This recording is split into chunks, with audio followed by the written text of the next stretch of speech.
오늘 증거할 말씀입니다. 요엘서 1장 7절에서 12절입니다. 그들이 내 포도나무를 멸하며 내 무화과나무를 긁어 말갛게 벗겨버리니 그 모든 가지가 하얗게 되었도다. 너희는 애곡하기를 처녀가 어렸을 때에 약혼한 남편을 인하여 굵은 배로 동이고 애곡함같이 할지어다. 소제와 전제가 여호와의 전에 끊어졌고 여호와께 수종드는 제사장은 슬퍼하도다. 밭이 황무하고 토지가 처량하니 곡식이 지나여 새 포도주가 말랐고 기름이 다 하였도다. 농부들아, 너희는 부끄러워할지어다. 포도원을 다스리는 자들아, 곡할지어다. 이는 밀과 보리의 연고라. 밭의 소산이 다 없어졌음이로다.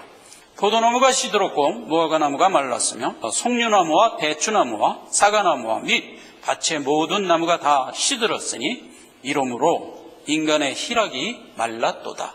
아멘. 언약적 징벌. 요엘 선지자가요, 유다 지역에 나타났어요. 요아스 왕 시대였는데요.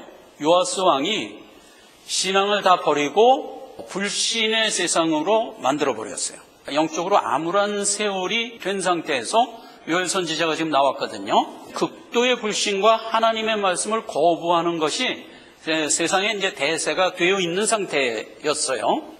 세상이 그런 모습으로 갔을 때 하나님의 구속사는 어떻게 역사하나요? 언제나 두 가지로 나타나죠. 예수 그리스도가 와서 하는 일은 뭐예요? 성령 세례. 성령 세례는 의는 세우고 죄는 멸하는 일을 하죠. 그러니까 신앙이 이렇게 쓰는 일이 일어나는가 하면 불신으로 인하여 신앙을 소멸하고 죽이고 하는 일이 일어나요. 하나님은 신앙을 버린 상태를 언제나 징벌로 다루세요. 하나님이 특별히 뭘 어떻게 하는 게 아니라 불신에 접어들면 불신이 죄잖아요. 그러니까 죄가 주는 오염에 젖어들게 해요. 그러면 그 오염이 어떤 형태로 나타나느냐 하는 것은, 그러니까 하나님이 베푸는 구속이 거기에는 역사되질 않아요. 그러니까 죄된 상황으로만 흘러가게 돼요. 그거는 세상 사람들이 볼 때는 평안한 상태지만 성도가 볼 때는 그것을 견딜 수가 없는 거죠. 구속의 역사가 영 역사되지 않는 그 상황을 택한 자녀들은 견딜 수가 없는 거예요. 그런 상태인 것을 이해하란 말이에요. 그런 눈을 가지고 지금 요엘 선지자가 선포하는 내용을 들어가 보자고요. 자, 본문으로 다시 들어가 봅시다. 7절. 포도나무를 멸하며 무화과를 긁고 말갛게 벗겨버리는 그 모든 가지가 하얗게 되었다 하는 얘기는 여기서 나무가 다 뭐예요? 택한 자녀들이에요. 그러니까 택한 자녀들에게 구속의 역사가 역사되지 않는 듯한 모습이 된 거예요. 그러니까 택한 자녀가 아주 견딜 수가 없는 거예요. 나무 입장에서는 보면 뭐예요? 나무 껍질이 벗겨져 갖고 엉망진창이 된 것 같은 그런 모습을 택자가 지금 느끼고 있는 거예요. 그래서 8절에 이런 상태에서 처녀는 애곡하라 이거예요. 9절에 이런 상태에서 제사장은 슬퍼하라 이거예요. 왜? 제사 드리는 일이 실종됐다 이거예요. 이 구속의 역사가 없어졌다 이거예요. 암울한 불신의 세상으로 지금 막 점철되다 보니까 구속의 역사 쪽은 가리워서 안 보이는 듯이 보인다 이거죠. 그러니까 처녀는 애곡하라, 제사장도 슬퍼하라. 처녀가 누구죠? 택한 자녀의 닉네임이에요. 제사장이 누구죠? 그냥 역시 마찬가지로 택한 자녀의 닉네임이에요. 히브리서에 보면 우리를 뭐라고 얘기했어요? 왕 같은 제사장이라 그랬잖아요. 그러니까 이게 다 택한 자의 이름이에요. 그러니까 택한 자들은 이런 상황에서 애통하라 이거예요. 그러면서 10절에 보면 밭이 황무해졌대요. 여러분, 밭이면 뭐냐? 물론 이 땅이에요. 그래서 이제 여기서는 모형으로 준 거죠. 기근이 나고 뭐 여러 가지 재앙이 나서 밭이 소산을 내지 않는 거예요. 그런데 이걸 영적으로 들어가면 무슨 얘기예요? 택한 자녀는 밭에서 살아요. 하나님이 밭에 심은 거잖아요. 살고 있는 이 밭은 작게는 우리의 몸이고 크게는 세상이에요. 그런데 지금 밭의 소산이 다 황무해졌대요. 영이 살아서 살아가고 있는 우리의 삶 중에서 어떤 은혜는 쇠하고 육종이 승하고 있는 거예요. 그러니까 소선이 없는 거죠. 즉 신앙의 열매가 자꾸 없는 듯이 보이는 거예요. 그렇게 된 상태에서 농부들을 향하여 또 얘기합니다. 농부들아 수치를 당한다 이거예요. 왜 그렇죠? 밭에 소산이 없으니까 농부가 수치를 당해요. 그럼 여기서 농부는 누구냐 하는 겁니다. 기본적으로 농부 그러면은 구속사를 베푸는 손길을 의미해요. 그러니까 어떤 의미에서 예수님이에요. 내 백성이 바르게 자라가지 않는 것을 누가 애통해야 할까요? 예수님이 애통해야 하는 거예요. 그러면서 지금 이 시대를 예수님이 이끌고 가요. 근데 상황은 어때요? 육정이 막 승하고 어떤 은혜는 많이 약화된 듯한 이런 상황에서 신앙의 열매들을 거두지 못하며 내 백성들이 지금 널브러져 있다 이거예요. 그래서 누가 수치를 당해요? 어떻게 보면 예수님이 제일 애통하면서 이 상황을 이끌고 가고 있어요. 근데 예수님이 실패를 할까? 그럼 결론적으로 얘기하면 예수님이 실패 안 해요. 그런 상황을 예수님은 전체적인 구속사에서 볼 때 언약적으로 우리에게 예시하고 있다 이겁니다. 그래서 신약에 들어가 보면, 요건 이제 다음 시간에 더 자세히 알아볼 건데, 신약에 들어가 보면 우리의 삶 중에서 예수님이 이끄시는 실질적인 내용을 들어가 보면 죄는 죄로 인하여 심히 죄되게 하더라고요. 죄가 심히 죄되게 하는 것을 통하여 성도는 더욱 분발하여 은혜를 바라보게 하시는 거예요. 이게 하나님이 이끄시는 어떤 의미에서 언약적 이끌음이에요. 그러니까 죄가 심히 죄되게 하는 것도 하나님의 언약 안에 포함되어 있는 거예요.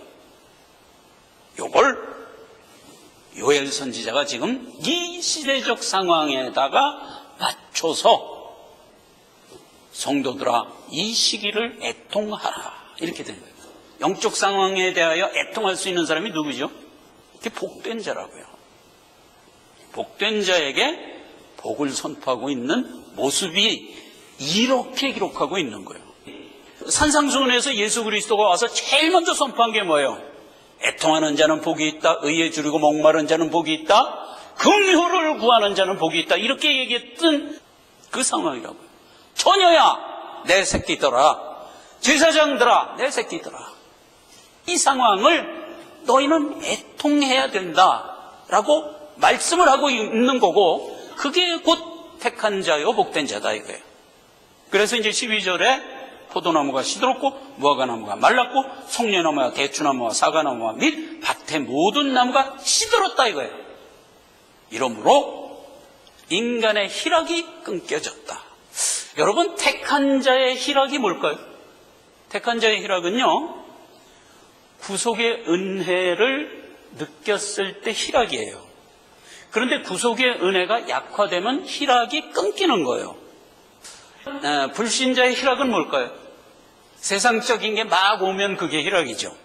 그래서 성경은 영적인 얘기고 택한 자를 위한 책이기 때문에 우리를 중심으로 하여 이 성경 말씀을 대하면 전부 이해가 되는 거예요. 자, 이런 상태가 지금 오늘 본문 말씀의 기조예요. 극도의 불신 세계가 됐어요. 그리고 하나님의 말씀을 거부하는 세상이 됐어요. 그런 세상이 됐을 때 하나님은 어떻게 역사하나요? 죄로 심히 죄되게 하는 것으로 역사하고, 그러한 가운데 소망을 바라보도록 역사해요. 요아스 왕처럼 된 예가 신약에 하면 마태복음 25장에 10처녀 비유가 나옵니다. 근데 5처녀는 기름을 준비하면서 신랑 맞을 준비를 하면서 살았어요. 근데 나머지 5처녀는 신랑 맞을 준비를 안 하면서 살았어요. 그러다가 신랑이 오자 5처녀는 신랑을 맞아서 즐겁게 식장으로 들어갔는데 5처녀는 식장으로 못 들어갔어요. 이게 요아스 왕처럼 된 상태예요. 그러니까 성도가 요아스 왕처럼 살면 안 된다. 이렇게 이제 비유로 얘기한 거고요. 그 다음에 마태복음 11장 17절에는 근원적으로 요 얘기를 한 번 더 합니다. 가로되 우리가 너희를 향하여 피리를 불어도 너희가 춤추지 않고 우리가 애곡을 하여도 너희가 가슴을 치며 울지 아니하였도다. 이런 얘기가 나와요. 요 얘기는 택한 자만이 이해할 수 있는 비유예요. 세상에다 이 비유를 던져주면 공감이 안 돼요. 사람들이 이렇게 모여 있는데 거기 누가 와서 피리를 불고 있어. 그럼 사람들이 함께 노래를 하나요? 뭐 할 수도 있지. 근데 어떤 사람이 와서 노래하는군. 그렇게 그냥 객관적으로 바라보지. 근데 이제 사람들이 이렇게 모여 있는데 어떤 사람이 와서 막 울었어. 그러면 함께 우나? 저 사람은 뭐 슬픈 일 당했나 보다. 그리고 객관적으로 바라보게 돼 있지. 그런데 여기 비유는 뭐예요? 마치 어떤 경우처럼 비유를 얘기했나요? 누가 와서 피리를 불면 이놈아 마땅히 노래를 해야지, 이렇게 요구를 하고 있는 거예요. 누가 와서 울면 너도 가슴을 쳐야지, 이렇게 얘기하고 있는 거예요. 이게 공감이 가세요? 안 가요. 그런데 이걸 택한 자들은 공감을 하는 거예요. 하나님이 지금 세상에 퍼붓고 있는 하나님의 손길은 어떤 모습으로 나타나나요? 구원의 모습을 펼치는 은혜의 모습, 이게 하나. 또 하나는 뭐예요? 죄는 멸하고 소멸하는 모습. 이렇게 두 모습으로 나타나잖아요. 그럼 이 두 모습을 사람들이 보고 어떻게 하라는 거예요? 구원의 모습이 보이면 함께 즐거워해야지. 죄를 멸하는 모습을 보면 함께 가슴을 쳐야지. 이걸 얘기하는 거잖아요. 그러니까 택자들은 이 비유가 공감이 되는 거예요. 그래요. 우리는 마땅히 하나님의 손길을 보면서 일희일비해야 돼요. 세상 사람들은 하나님의 손길을 보면서 전혀 무해무독하다고요. 전혀 관심이 없다고요. 그러면 뭐예요? 그거는 멸망받을 자라고요. 하나님의 손길을 보면서 일희일비할 수 있는 자가 복된 자라고요. 마땅히 피리를 불면 우리도 노래해야 되고 애곡하면 우리도 가슴을 쳐야 된다니까. 그런데 요아스 왕은 어때요? 하나님의 그 모든 손길을 청종하기를 거부하고 자기 육정 따라 살아가고 있잖아요. 그러면 안 된다 하는 얘기가 이 본문의 기조로 녹아 있는 거예요. 자, 그런 기조를 갖고 다시 봅시다. 신부의 애곡 그랬어요. 신부가 애곡해요. 제사장이 슬퍼해요. 그러면 신부는 원래 기뻐하는 상황이죠. 그렇죠? 그런데 신부가 애곡을 했다면 뭐를 놓쳤기 때문에 애곡할까 하는 걸 역으로 들어가 봐야죠. 에레미야서 2장 32절에 처녀가 어찌 그 폐물을 입겠느냐, 신부가 어찌 그 고운 옷을 입겠느냐, 오직 내 백성은 나를 잊었나니 그 날의 수는 계수할 수 없거늘, 이렇게 기록이 되어 있어요. 이 얘기가 열처녀 비유예요. 바로 다시 봐요. 신랑이 오는 것에 대하여 전혀 무관심한 거야. 그게 열처녀 중에 다섯 처녀잖아요. 그 날수는 계수할 수 없거늘, 이게 무슨 뜻이에요? 그 날수는 너무나 무궁하고 많아서 가늠이 안 된다, 이런 뜻이 아니에요. 이거는 바로 열처녀 비유에서 예수님이 그 열처녀 비유하고 마지막으로 우리에게 내린 결론이 뭐냐면, 그러므로 신랑이 언제 올지 너희는 알지 못하므로 깨어 기다리라, 이렇게 결론이 됐던 얘기잖아요. 바로 그 얘기예요. 그 날수는 계수할 수 없거늘, 이게 뭐예요? 신랑이 오늘 날짜를 우리는 가늠할 수 없거늘. 언제 올지를 정확히 날짜를 알면 실컷 놀다가 그날 준비하면 되지. 그런데 구속사는 그렇게 안 돼 있다고요. 신랑이 언제 올지 모르니까 항상 깨어서 살아가도록 요구되고 있잖아요. 그 얘기예요. 그러니까 신부가 왜 애곡을 하죠? 신랑에 관한 사안을 전혀 받을 수 없는 상태가 되면 애곡이 되는 거예요. 그렇죠? 그래서 신부의 애곡이에요. 그 다음에 이사야서 61장 10절에는 신부의 기쁨이 어떤 건가를 아주 구체적으로 잘 얘기해서 거기를 보자고요. 내가 하나님을 인하여 크게 기뻐하며 내 영혼이 나의 여호와를 인하여 즐거워하리니 이는 그가 구원의 옷으로 내게 입히시며 의의 겉옷으로 내게 더하심이 신랑이 삼으로 쓰며 신부가 자기 보물로 단장함 갚게 하였도다, 이 말이에요. 그래서 신부가 기뻐하는 것은 다른 거 없어요. 그 신부에게 구원을 베풀고 그 신부에게 믿음을 갖게 했기 때문에 기뻐하는 거예요. 즉 우리에게 구원을 주시고 우리에게 믿음을 주시는 그분이 나의 신랑이란 말이에요. 그래서 예수 그리스도의 은혜가 내게 막 역사할 때 우리는 기뻐하는 거예요. 그것이 어떤 이유에서라도 단절되고 어떤 이유에서라도 신부가 깨닫지 못하면 그게 애곡이다. 그게 애곡이다. 이스라엘 관습에는요, 정혼이라는 제도가 있어요. 정혼. 우리나라도 옛날에 보면 정혼이 있었어요. 그래서 처녀 총각이 아주 나이 어릴 때 부모님들이 맺어줘요. 마리아와 요셉도 정혼했던 사이잖아요. 그런 거예요. 그래서 정혼은 요즘 우리말로 얘기하면 약혼이에요. 약혼. 그런데 땅에서 있다가 일을 당해갖고 신랑이 유고를 당할 수가 있어요. 그래서 신랑이 유고가 되면 신부가 그때 베옷을 입고 애곡하는 거예요. 그 애곡을 우리가 이해할 수 있잖아요. 오늘 본문 말씀이 그거예요. 신부가 신랑이 유고됨으로 인하여 애곡함같이 애곡하라 이거예요. 무엇에 대하여? 요시야 때의 그 암울한 영적 상황에 대하여.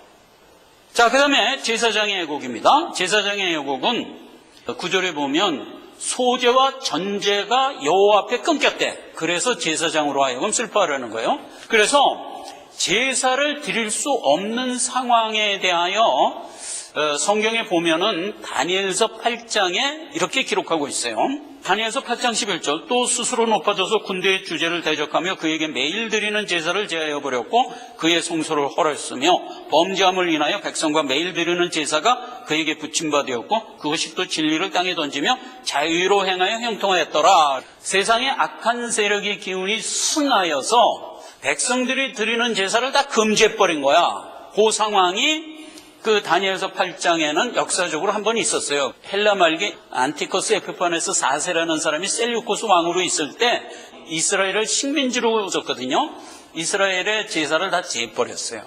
하나님이 신흥 로마를 통하여 멸망시키고 로마의 식민지로 이스라엘에 가면서 다시 제사가 회복됐던 거거든요. 그게 역사적 사실이에요. 이거는 언제 다시 한번 생길 거냐 하면 주님 재림하기 직전에 적그리스도의 세력이 세상에 이제 왕으로 등극하면 제사를 금지할 거예요. 그거는 다니엘서 9장 27절에 다시 한번 기록되어 있죠. 그렇게 해서 제사가 금지될 때가 돼요. 그랬을 때 제일 애통하는 자가 누구냐? 성도들이 애통을 하는 거예요. 그래서 이번 기회에 제사에 대한 것을 구약 때 한 번 있었고 신약에 와서는 예수 그리스도가 십자가에 대속으로 죽으신 것, 이게 제사거든요.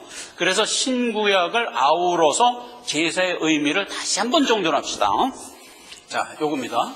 구약의 제사, 신약의 제사, 의미는 같은 거예요. 근데 어떻게 다른가 한번 확인해 봅시다. 자, 구약의 제사는 히브리서 9장 7절 이하에 대제사장이 홀로 1년 1자씩 들어가서 백성의 허물을 위하여 제사를 드린다. 그래서 18절에 이러므로 첫 언약도 피 없이 세운 것이 아니다. 19절에 모세가 율법대로 계명에 온 백성에게 말한 후에 송아지와 염소의 피로 제사를 드렸다. 20절에 이는 하나님이 너희에게 명하신 언약의 피라. 그 다음에 22절에 율법을 쫓아 거의 모든 물건이 피로써 정결케 되나니 피 흘림이 없으면 사함이 없다. 이렇게 됐어요. 자, 그래서 구약의 제사도 백성의 죄를 사하기 위하여 드린 제사였어요. 단 백성의 죄를 1년치를 사해줬어요. 그래서 1년이 지나면 제사 또 드려야 돼. 그 제사로 말미암아 백성의 죄가 사해졌어요? 안 사해졌어요? 사해졌다는 얘기예요. 근데 뭐로 사했어요? 피로. 그냥 말로만 한 게 아니에요. 절대로 피로 했어요. 그때 피는 염소와 송아지의 피로 했던 거예요. 그게 구약의 제사. 구약의 제사는 죄사함이 있었어요, 없었어요? 있었어요. 구약도 구약의 제사를 통하여 백성의 죄가 쌓여졌어요. 단 1년치가 쌓여졌다. 이것만 틀린 거예요. 그러면 신약의 제사로 들어와 봅시다. 신약의 제사는 이제 히브리서 9장 11절에 그리스도께서 장래일에 좋은 제사장으로 오사 손으로 짓지 아니하는 이 창조에 속하지 아니한 더 크고 온전한 장막으로 제사를 드렸다 그랬어요. 구약의 제사는 성막에서 드렸죠. 신약의 제사는 어디서 드렸어요? 하늘의 성막이래. 하나님 보좌예요. 하나님 보좌로 드린 거예요. 12절 오직 자기의 피로 영원한 속죄를 이루사 단번에 성소에 들어갔다. 단번에 성소에 들어갔다는 게 이 성소가 뭐라고요? 하늘 보좌라니까. 네. 사람의 손으로 짓지 않은 성소라고 그랬으니까 하늘 보좌예요. 자, 그러면 여기서 다시 한번 봐요. 염소와 송아지의 피가 아닌 예수 자신의 피로 영원히 단번에 하나님께 드렸다 이거예요. 성소에 들어갔더니 하늘 보좌거든요. 그럼 구약과 여기서 뭐가 틀리죠? 염소의 피가 아니라 예수의 피. 또 하나 1년 1차가 아니라 영원히 단번에예요. 그래서 이 제사를 통해서 하나님의 택한 자의 사망에서 생명으로 옮겼어요. 죽은 행실에서 깨끗게 했다는 게 사망에서 생명으로 옮기고 하나님을 섬기게 했다 이거예요. 이게 신약의 제사예요. 결국은 죄사했다 하는 얘기는 신약이나 구약이나 똑같아요. 그리고 그 죄사하는 것은 반드시 뭐로 했다? 피로 했다. 피. 요거는 신구약의 동일해요. 틀린 게 뭐예요? 1년 1차씩. 이거는 영원히 단번에. 제사의 내용은 피를 흘려서 백성의 죄가 사해졌어요. 잘 들으세요. 예수의 피 그러면 예수의 생명이에요. 피는 생명이라고 그랬죠? 예수가 가진 생명은 영생이에요. 그런데 예수님이 영생을 죽이신 거예요. 우리의 죄값을 치르신 거예요. 그러니까 우리의 죄값을 치른 가격은 뭐예요? 예수의 영생으로 씻은 거예요. 그래서 이 얘기를 구약의 제사제도에 들어가서 다시 한번 봅시다. 죄는 무엇으로만 값을 치르나? 영생으로만 값을 치르는 거예요. 그런데 하나님이 가진 영생으로 우리의 죄값을 치러야 돼요. 그래서 예수님이 피를 흘린 거예요. 예수가 죽은 것은 정령 죽음을 죽으신 거예요. 우리가 죽는 건 육신이 죽는 거예요. 신자든 불신자든 죽으면 음부에 가든 낙원에 가든 그렇게 해서 갈리는 거기 때문에 우리의 죽음은 어떤 의미에서 죽은 게 아니라 자는 거예요. 예수님이 재림할 때까지 이 세상에는 정령 죽는 죽음을 죽은 자는 한 사람도 없어요. 예수님이 와서 심판할 때까지 대기하고 있는 거예요. 그래서 정령 죽는 죽음은 예수님 재림하여 구속사를 마감할 때까지 피조물에게는 하나도 역사되지 않은 상태인 거를 기억하세요. 그런데 예수님이 2000년 전에 와서 십자가에 못 박혀 죽을 때 이 정령 죽는 죽음을 한 번 했어요. 예수님의 십자가 죽음은 정령 죽는 죽음을 죽으신 거예요. 그 얘기는 에스겔서 31장 15절에 이렇게 기록되어 있어요. 나 주 여호와가 말하노라. 그가 예수가 음부에 내려가던 날에 내가 그를 위하여 애곡하게 하며 깊은 바다를 덮으며 모든 강을 쉬게 하며 큰 물을 그치게 하고 레바논으로 그를 위하여 애곡하게 하며 들의 모든 나무로 그로 인하여 쇠잔하게 하였느니라. 이 정령 죽는 죽음을 예수님이 처음으로 한번 죽자 우주는 어떻게 됐어요? 깜깜해졌어요. 그렇죠? 처음으로 맞는 정령 죽음을 예수님이 죽은 거예요. 왜 죽었죠? 왜 죽었냐 하는 얘기가 이사야서 53장에 이렇게 기록되어 있어요. 그가 찔림으로 우리의 허물을 대신했고요. 그가 상함으로 우리의 죄악을 씻었으며 그가 징계를 받음으로 평화를 누리고 그가 채찍에 맞음으로 우리가 나음을 입었도다. 우리는 다 양 같아서 각기 제 길로 갔거늘 여호와께서는 우리 무리의 죄악을 그에게 담당시키셨도다. 그러니까 예수가 정령 죽는 죽음을 죽은 것은 자기 백성의 죄값을 치르기 위해서 죽은 거예요.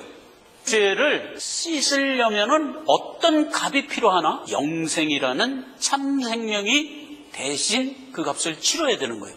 이것은 예수밖에 할 수가 없어요. 자, 예수밖에 할 수 없다 하는 거를 꼭 기억하래요. 구약의 제사 제도로 한번 들어가 보자고요. 그 얘기가 어떻게 기록되어 있나? 레위기 7장입니다. 이는 번제와 소제와 속죄제와 속건제와 위임제와 화목제의 규례라. 그러니까 모든 제사의 규례라. 레위기 7장 16절. 그 희생의 예물은 드린 날에 먹을 것이요 그 남은 것은 이튿날에도 먹으라. 일단 염소와 송아지를 잡으면 그 고기를 그날과 그 이튿날에 먹으래. 제사 드리는 사람이 먹으래. 그런데 17절에 보니까 그 희생의 고기가 3일까지 남았으면 불사르라. 18절에 만일 희생의 고기를 제3일에 조금이라도 먹으면 그 죄사는 드린 자에게도 예물답게 못되고 도리어 가증한 것이 되며 그것을 먹는 자는 죄에 떨어진다. 양과 염소에 잡아서 피를 단에 뿌려서 제사를 지낼 때 그 고기를 그날과 그 이튿날은 먹어도 3일째는 먹으면 안 돼. 먹으면 죽는 거예요. 그리고 23절에는 구체적으로 다시 한번 얘기합니다. 기름 먹지 마라. 피 먹지 마라. 27절에 피나 기름을 먹는 자는 영원히 죽으리라 이렇게 되는 거예요. 33절에는 그 제사를 드릴 때 제사장에게 양과 염소를 잡았으면 제사를 드리기 전에 다리와 가슴살을 떼서 옆에 놓고 남은 고기는 제사 드리는 사람이 이틀간 먹고 피와 기름은 단에 불사르라 이렇게 돼 있는 거예요. 이게 제사예요. 자, 요 그림을 우리가 해석해야 돼요. 여기서 피, 기름 그러면 예수의 생명이에요. 죄를 사하는 것은 무엇으로 사한다? 예수님이 가지고 있는 참 생명으로만 사는 거예요. 예수님만 할 수 있는 일이에요. 그래서 이걸 신학적으로 어떻게 얘기한다? 구원의 절대 주권이다 이거예요. 이거는 누구도 할 수 없어요. 해서도 안 되고 만약 하겠다고 달려들면 그는 하나님을 현저히 모욕하는 거예요. 예수 그리스도가 우리의 죄를 사하는 것은 영단번이라고 그랬어요. 그런데 그 일을 한 전체적인 기간은 며칠이죠? 3일. 3일 안에 내 백성의 죄는 사해진 거예요. 하나님의 백성의 의지와 상관이 있어요, 없어요? 없어요. 하나님의 백성은 지금 여전히 죄 가운데 있고 여전히 경건치 않고 여전히 원수 짓을 하고 있어요. 그런데 하나님은 십자가에 못 박혀 죽으시면서 하루, 이틀, 3일 안에 그 일을 하고 부활해버렸어요. 그러므로 여기 죄 가운데 있는 그 사람의 죄가 이 사람 의지와 상관없이 사해진 거예요. 그렇게 해서 구원이 이루어진 거예요. 요거를 세상에 있는 사람들이 이해를 못하는 거예요. 어떻게 구원 얻냐? 그러면 내가 뭘 하나님 앞에 열심히 해서 구원을 얻지 자꾸 이런다고요. 그런데 제사의 실상은 뭐예요? 예수 그리스도가 내 백성의 죄를 씻는 일을 예수님이 그냥 해버리셨어요. 그러니까 그 일이 하루, 이틀, 3일 안에 해치우고 나자 내 백성의 죄가 그냥 사해진 거예요. 요거를 사사기에서는 삼손의 수수께끼에 담아줬어요. 사사기 14장 14절이에요. 해서 수수께끼를 냈어. 먹목강단이 뭐냐? 먹는 자에게서 먹는 것이 나오고 강한 자에게서 단 것이 나온다. 이런 수수께끼를 낸 거예요. 그럼 그게 무슨 뜻이죠? 먹는 자가 누구예요? 하나님이에요. 하나님에게서 먹는 것이 나와. 양식이 나와. 하나님에게서 양식이 나오고 강한 자, 하나님에게서 꿀이 나온다. 이 소리예요. 그게 뭐예요? 구원이에요. 하나님의 구원이에요. 그런데 이 구원을 3일간 못 풀었어요. 누가? 블레셋 것들이. 3일간 못 풀으니까 어떤 일이 생겼냐? 나중에 들릴라를 꼬여서 풀었지. 소용이 없어. 3일간 못 풀으면 소용이 없어. 어떻게 되냐? 베옷을 줘도 못 입어. 베옷은 뭐예요? 의, 구원. 요 얘기예요. 자, 다시 봐요. 이게 이해가 안 돼. 죽어도. 3일간 왜 풀어야 되느냐? 뭐 이게 이해가 안 돼. 옛날에 우리 애들 어렸을 때 강원도를 한 바퀴 삥 돌아서 대청댐 앞을 지나서 충청도 밑으로 해서 이렇게 해서 서울로 오는 그 큰 여행을 한번 했어요. 그런데 그때 대청댐이 막 지었을 때예요. 그래서 물이 막 차고 있을 때야. 지금 박상정 장로님 댁에 그 뚝이 무너졌던 게 이제 다 막았어요. 그래서 물이 차고 있어요. 지금 그런 상태. 대청댐이 그렇게 됐을 때 지나갔어요. 물찰 수위를 다 이렇게 표시를 해놨더라고요. 근데 거기는 아직 길이 있어서 우리가 차 타고 그 길을 이렇게 써왔는데 요게 9월 며칠까지면 다 찬대. 그래서 이 길도 다 폐쇄될 거래. 마지막 그 길을 우리가 온 거예요. 집들이 이렇게 여기저기 폐가가 있더라고요. 이게 다 잠길 거래. 댐을 막으면서 대청댐에 물이 찰 곳에 있는 모든 집에 있는 사람들에게 다 보상을 했어요. 그래서 뭐 아파트 추첨금도 주고 뭐 돈이 필요한 사람은 돈으로 주고 이렇게 다 한 거예요. 근데 어떤 사람이 자기 집을 이렇게 놓고 미국으로 갔는데 이런 사실을 모르는 거야, 이 사람은. 이 사람에게는 자기 집이 물에 잠겼지만 이미 정부로부터 보상이 되어 있잖아요. 그러면 정부가 대청댐의 가족마다 보상을 해주는 것은 이 안에 있는 집에게는 다 보상을 주는 거잖아요. 그 개념이에요. 예수님이 십자가에 못 박혀 죽으시면 예수의 백성은 이 사람이 어떤 생각을 하든 상관이 없다니까. 그냥 죄가 사함받는 거예요. 정부가 그냥 보상을 하는 거예요. 크루즈 여행 여러분 해보셨어요? 1900년 초에는 아주 대인기였어요. 그때는 비행기가 없고 대륙간 이동을 전부 배로 했거든요.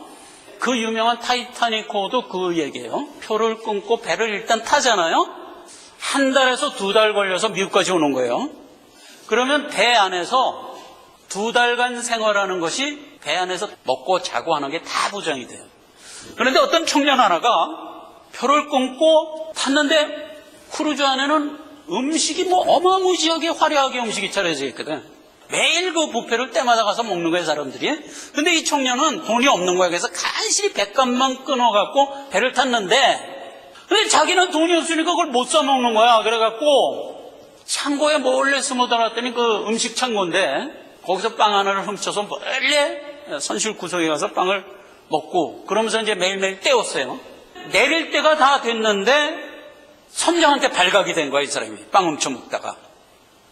그러니까 선장이 아니 왜 저 좋은 음식을 놔두고 빵을 훔쳐 먹습니까? 그러고 그 사람한테 물어보는 거야. 그랬더니 아니 난 돈이 없어갖고 저걸 사 먹을 능력이 없습니다. 그랬어요. 그랬더니 선장이 그때 한 청정병력 같은 소리. 당신이 표를 끊고 탄 그 순간부터 마음대로 먹을 수 있는데 돈 내고 먹을 줄로 생각했냐? 일단 배 타면 모든 게 다 주어진 거예요. 그 사람이 어떻게 생각을 하든 상관없이 다 주어진 거예요. 근데 이 사람이 그걸 모르는 거예요. 그러면 안 되잖아요. 예수가 십자가에 못 박혀 죽으심으로 내 백성의 죄가 다 사해졌어요. 그러면 이 사람이 마땅히 그거를 감사함으로 누려야 되는데 자기 평생 살아가면서 그걸 모르고 살아. 그러면 크루즈에서 몰래 숨어서 빵 훔쳐먹는 사람처럼 되는 거잖아요. 그런 멍청이 되지 말아라 이거예요. 자, 그러면 아까 대청댐 얘기로 다시 갑시다. 대청댐에서 살다가 잠깐 바깥에 나가서 이 사실을 모르고 있는 사람, 집에 와보니까 물이 다 차서 내 집이 없어진 거야. 그래서 망연자실하게 서 있는데 그 사람한테 가서 정부 관리가 대청댐에 옛날에 살았던 사람들은 아파트가 지금 다 준비되어 있으니 와서 사시면 됩니다. 정부가 다 보상을 했습니다. 라고 얘기를 하면 이 사람이 망연자실하게 서 있다가 그 얘기를 듣고 그래? 하고 난 몰랐잖아. 그러고 가서 그 아파트에 기쁘게 살겠지. 당연하죠. 복음이란 말이에요. 예수 그리스도의 복음이 막 증거돼요. 너가 죄사함을 받았다, 네가 구원을 받았다니까 라고 얘기를 하면 하나님의 백성은 오 그래? 그리고 기쁨으로 그걸 믿고 나가지. 그런데 택함받지 못한 사람은 그 얘기를 들으면 은혜를 받을까 못 받을까? 전혀 상관이 없죠. 난 근본적으로 대충 때문에 안 살았는데 뭐 대충 때문에 보상한 게 나하고 무슨 상관이야 이러지. 성경은 뭐라고 얘기해요? 복음에게 무슨 능력이 있다고? 택한 자가 들으면 구원으로 나가는 능력이 있다 이 말이에요. 이건 당연한 거잖아요. 당연한 거. 대충 때문에 살던 사람에게 이놈아 네가 보상을 받았어. 네 아파트는 여기 준비돼 있어. 가서 살아. 그러면 그게 그 사람한테 기쁨이 되지요. 그 능력이 복음에 있다 이 말이에요. 이거는 복음의 능력이 있기 때문에 그렇다라기 이전에 아주 당연한 거잖아요. 그래서 택한 자가 복음을 들으면 구원으로 나오는 거는 너무나 당연한 거예요. 그게 하나도 이상할 게 없는 거예요. 대청댐 얘기를 하면 하나도 안 이상한데 복음으로 오면 도로 이상해지는 거야. 그러면 안 된다 이 말이에요. 이렇게 된 게 대속에 대한 얘기예요. 자, 이 대속에 대한 얘기를 지금 요아스 왕 때에 하나님의 구원의 복음의 말씀이 지금 선포되지 않고 있는 거예요. 그러니까 대충 때문에 살고 있는 사람이 망연자실해 갖고 내 집이 물에 잠겼네 어떻게 하면 되나 하고 있는 상태다 이 말이에요. 그러나 실상은 하나님의 은혜가 우리의 죄를 사하여 이미 나는 구원을 받았다니까 모르고 있을 뿐이지. 그 모르고 있는 건 왜? 아나운서가 없기 때문에, 복음이 실종됐기 때문에, 복음 증거가 다 막혔기 때문에. 그래서 우리는 애통하고 있는 상태다 이 말이에요. 그러니까 지금 우리가 여기서 뭐를 느끼고 있어요? 이미 우리에게 확보된 복이 지금 나에게 깨닫게 되지 못하고 있을 뿐이지 하나님의 은혜가 실종된 건 아니다를 우리가 여기서 반추할 수 있지 않냐 이 말이에요.